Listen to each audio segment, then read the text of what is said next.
ngayon, ang gagawin naman po natin ay titikman natin ang ating corn dogs. Actually, marami po ito kanina, kaya lang, yung mga kasama ko po sa bahay, hindi na nakapaghintay, nakain na po yung iba.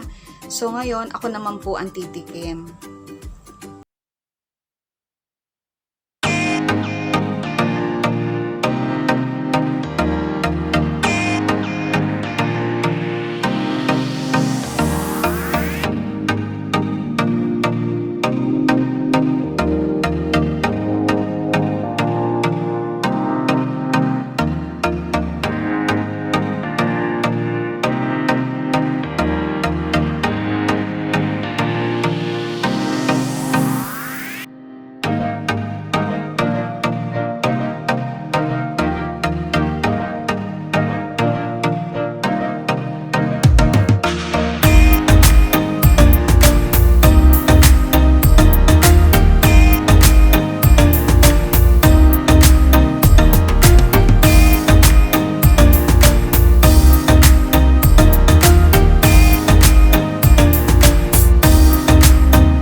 Mas masarap po yun pag may cinnamon powder.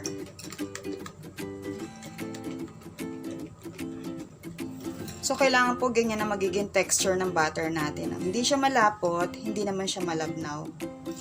Ganyan po dapat ang magiging texture niya.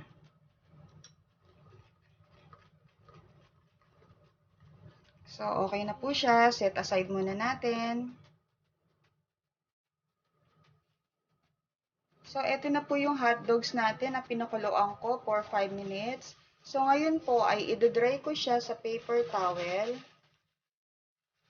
Sa isa ko po siya idodry.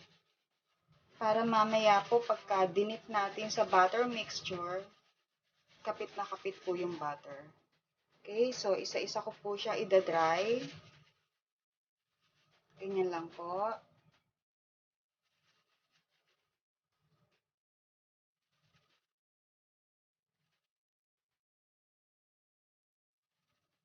So, magkakat po ako ng 5 piraso. Gagawa po tayo ng maliliit.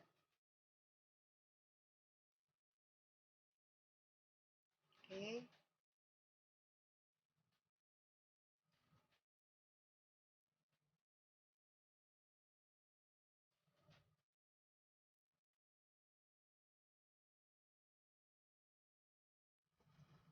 So, ito po yung maliliit natin. Gagawin ko mamaya.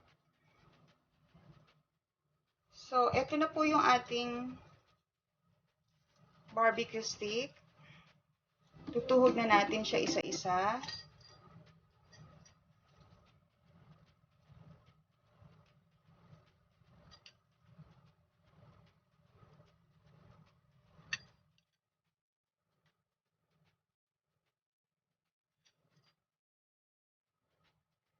So, ito na po yung mini corn dogs natin. Nalagyan ko na ng stick. And then, ito po yung regular size. So, next step po is Ilalagay ko na po yung butter mixture natin sa baso. Ito po yung basong gagamitin ko. So, isasali na po natin siya.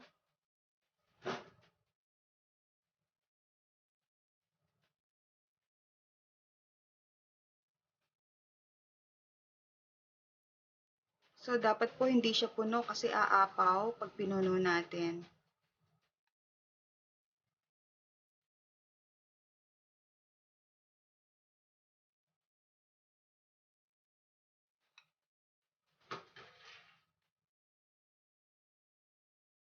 Oo. So, para malaman po natin kung okay na yung cooking oil natin, kung mainit na, mag-test po natin. Kukuha tayo ng konting butter, lalagay natin sa dulo ng barbecue stick, and then itetest natin. So, ito po, ibig sabihin, pwede na siya.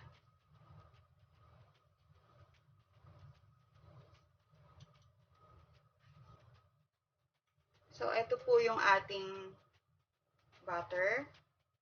So, ididip natin yung hotdog. Yan. Ikot-ikot po. So, ayan po, ikot lang.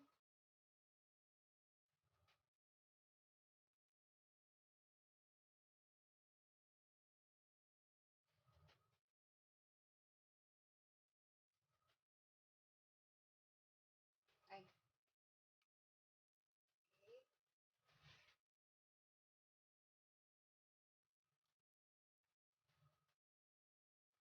yan.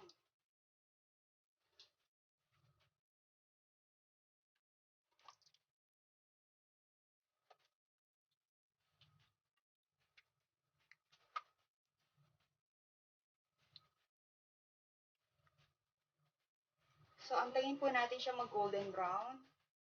Pag golden brown na, hahanguin na po natin.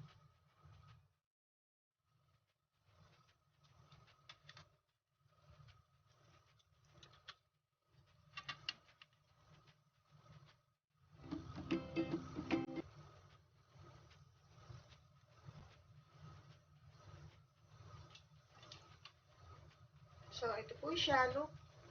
Tignan niyo po, oh, golden brown na siya. So, pwede na natin siyang hanguin. Lalagay natin sa paper towel. I-drain natin siya by paper towel.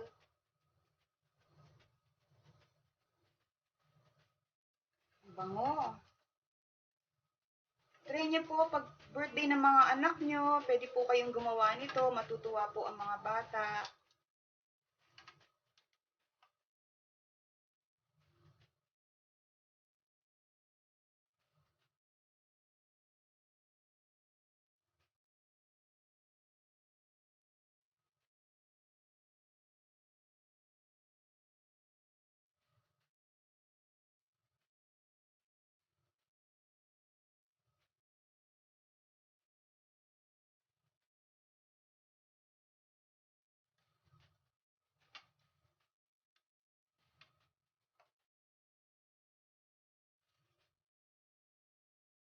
Diba? Ang ganda-ganda po. Okay. So, ngayon, try po natin sa maliit yung ating mini corn dogs.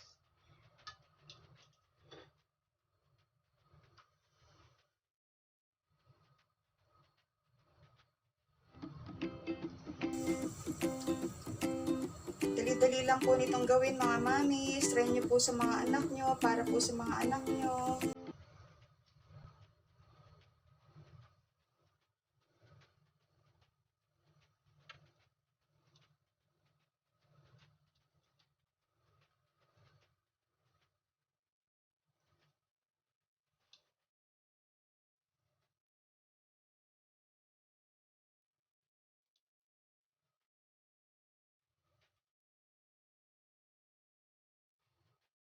Hamuin ko na po yung iba. Golden brown na siya.